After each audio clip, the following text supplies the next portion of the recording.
Want to bet? You can do it at Sports Interaction, Canada Sportsbook. Football is back, baseball playoffs, and the hockey season are around the corner.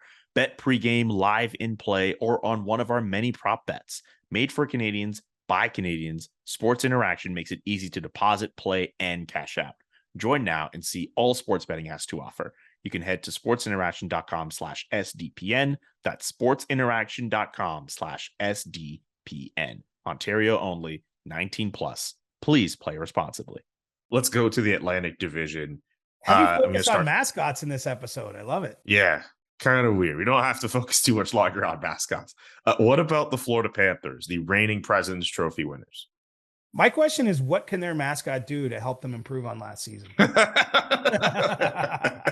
No, I want to know what Matthew Tkachuk looks like in Panthers colors. I mean, this is a big change they had in the offseason, right? They scored a ton of goals last year. They were the President's Trophy winners. I know it went south in a hurry in the second round against Tampa.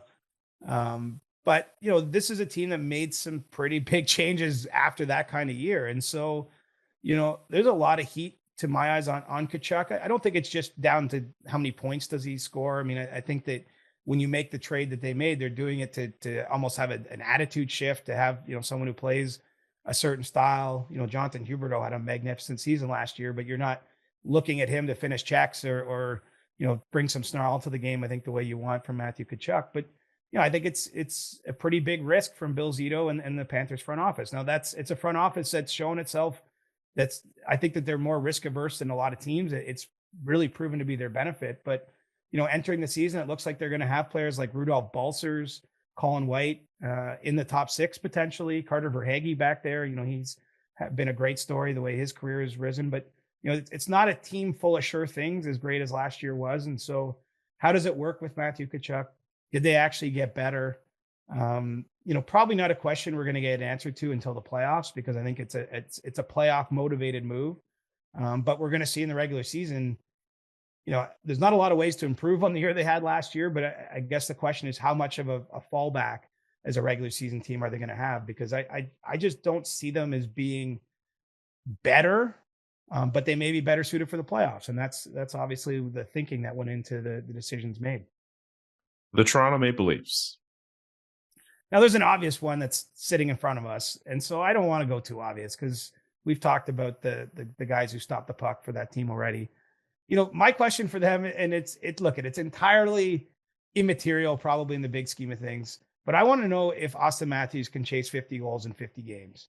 And the reason I ask that question is, I mean, it's clear that he can.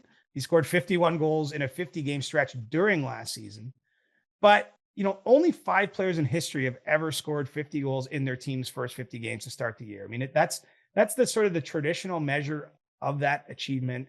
And the guys that have done it are the absolute legends of the sport. You're talking Maurice Richard, Mike Bossy, Mario Lemieux, Wayne Gretzky, and Brett Hull. I mean, some of the greatest goal scorers that have ever played the game. And it's clear to me that Matthews can at least have some thought that he's in that conversation after a 60-goal season. And so I get it. We're going to decide, what are the Leafs? Again, they're a team we got to wait until the playoffs, I think, before we really are getting down to the heart of the matter. Did they get better?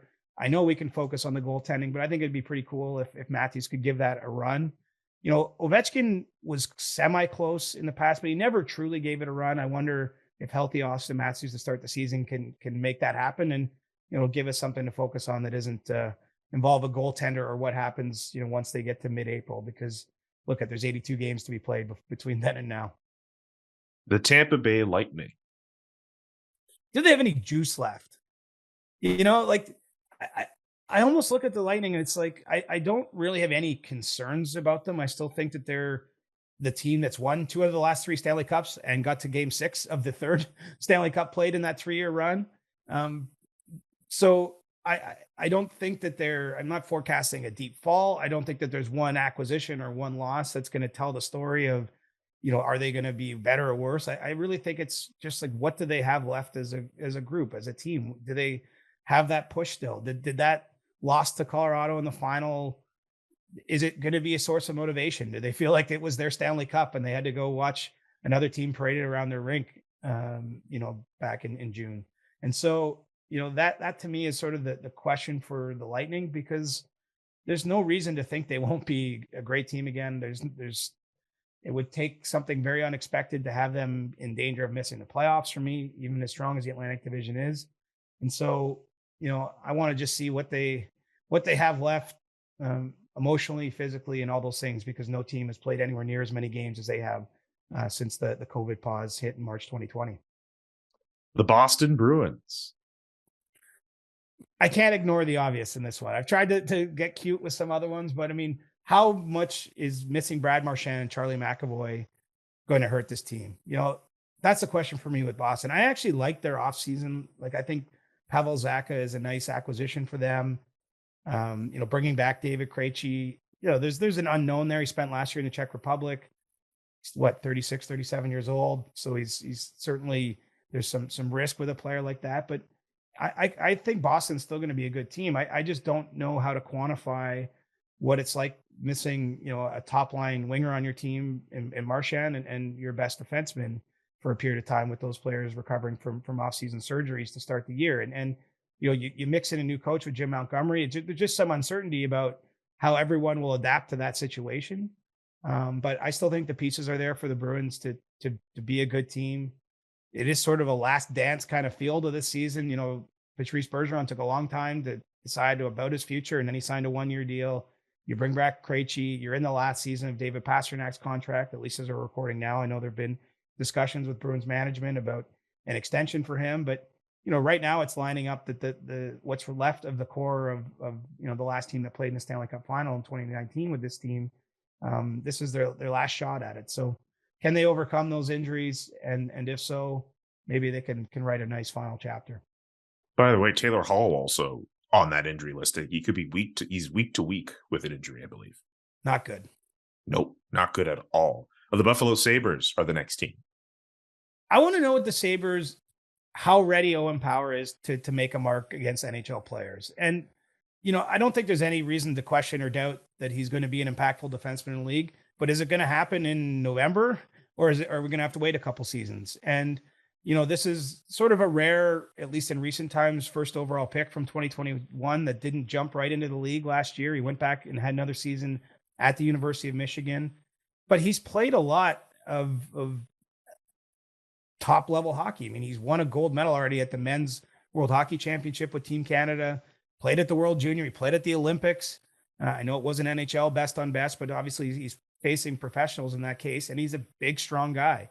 And so physically, you have to think he's ready to make a difference. And I think ultimately that's interesting just about the individual, because he's a first overall pick, but it's crucial to Buffalo because, to me, they were a team that really took a step last year. And so if they can add, say, someone who can play on their second pairing and make a difference as Owen Power, I think ultimately will almost certainly. But if he can do that right away, I mean, that's a huge bonus to their program. It could put them in a position, in my eyes, to challenge for a playoff spot, especially if a team like Boston stumbles. And so, it's going to be an interesting year for the Sabres overall. And to me, there's no more interesting player than the former number 1 overall selection from 2021 who's going to get his first taste of NHL action. The Detroit Red Wings. Can they have a second scoring line? When I look at Detroit, that's been a big question for them. I mean, they've had Tyler Bertuzzi and Dylan Larkin and players that could put up decent offensive numbers, but they really, it went sideways pretty quickly if you went further down the lineup than their top line at any given moment. And so, I think that informed the decisions they made in the offseason. They sign Andrew Kopp to a big deal. They bring in David Perron off a great season in St. Louis. I mean, to me, that's done to try to have some sort of secondary scoring beyond their top offensive guys. And if they can, I think that they're in a position to certainly make a climb up the standings from where they've been. But if those signings don't pay off, and unfortunately Andrew Kopp's been out injured here during training camp, David Perron's just at an age. There's no guarantees for any player, but maybe there's a fall off for him, although he's just been so steady. I mean, I actually like the signing on a short-term deal that Detroit gave him. So, if that happens, I think the Red Wings become a deeper, more dangerous team.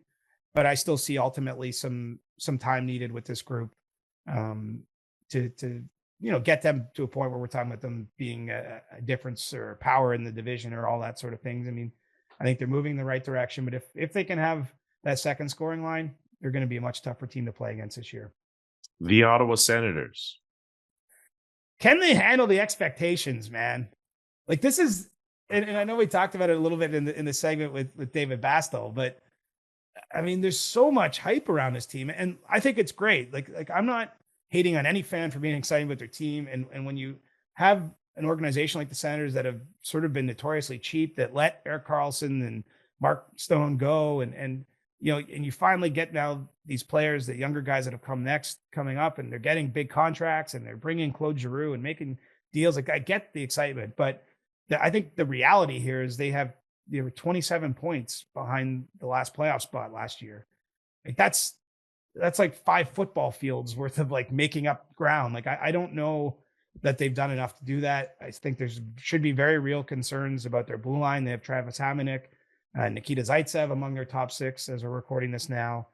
I know management wants to make some changes there, maybe try to bolster that group, but it hasn't happened to this point. And so I'm just wondering if they can handle the weight of this expectations that they're all of a sudden going to be a must-watch team, a team that's going to make big strides. And so, I think it'll be an interesting season to watch play out in Ottawa. But, there's a reason why, look, they're the last team you're asking, or second last team they're asking about, because they were second last in the Atlantic Division last year. I have a hard time imagining the scenario where they actually live up to the hype around them just because they have so far to climb. Last one for you, the Montreal Canadiens. For me, it's what kind of magic can Marty St. Louis weave in his first full season as head coach? And you might think that's a weird way to look at it because we know the goal isn't to win a ton of games in Montreal. But I don't think there's another coach in the league like St. Louis. And it's purely just because of the experiences he's had as a player, right? He was the rare player that was both a healthy scratch at a point in his career who had to, enter the league on tryouts with teams who were cut from those tryouts. He had one with the Ottawa Senators that people might not even realize, and was cut from that tryout before he ultimately had his first steps in the NHL with Calgary. And then he won a Hart Trophy, and he won the Art Ross Trophy as a league scoring leader. I mean, he had the gamut as a player. Then he was coaching teenagers after retiring from the NHL, and then all of a sudden he was behind the Canadiens bench. And I think when you hear the way he describes how he wants his players to play, the way he treats his players, the connection he has with guys, I think he has a certain emotional intelligence and understanding of what, the player that's his 13th forward is going through. And obviously what, say Cole Caulfield or Juraj Slafkovsky, what some of the younger star players are going through. And I think he's a compelling figure to watch in this league this year. He had a great quote last week, Julian. I don't know if you saw it, about, wanting to see the ceiling of players. He said, we're not worried about the floor of our young guys, especially. Like, we'll fix the floor. Like, show us the ceiling. Go out and make plays. Attack the game, right? That wasn't his exact quote, but that's how I'm interpreting what he's saying. And I just think it's a unique experiment with him as a head coach. And I actually believe that he might be a difference maker. I mean, it's no coincidence. Cole Caulfield had 35 points, I think, in 37 games to finish last season after that coaching change. Really good last year. Build the net. And, I think it's pretty clear that the faith and what happened from his head coach was part of that. I mean, a lot was expected of Cole Caulfield last season, and he was snake bitten for half a year, and then he caught fire. And so while I don't think the Canadiens are going to make some miracle run towards the playoffs or anything like that, obviously they have some veteran guys that I think will be sold at the trade deadline, for more future pieces. I still think, for me, the biggest question is what can Marty St. Louis get out of this roster, and maybe some of the individual players he's going to work with, because he's a unique coach, and we only saw it for a couple months last year. Now this is a full year where he's getting his fingerprints on them in training camp and the early going and right into the season. A really interesting story in Montreal. Really interesting stories across the Eastern Conference.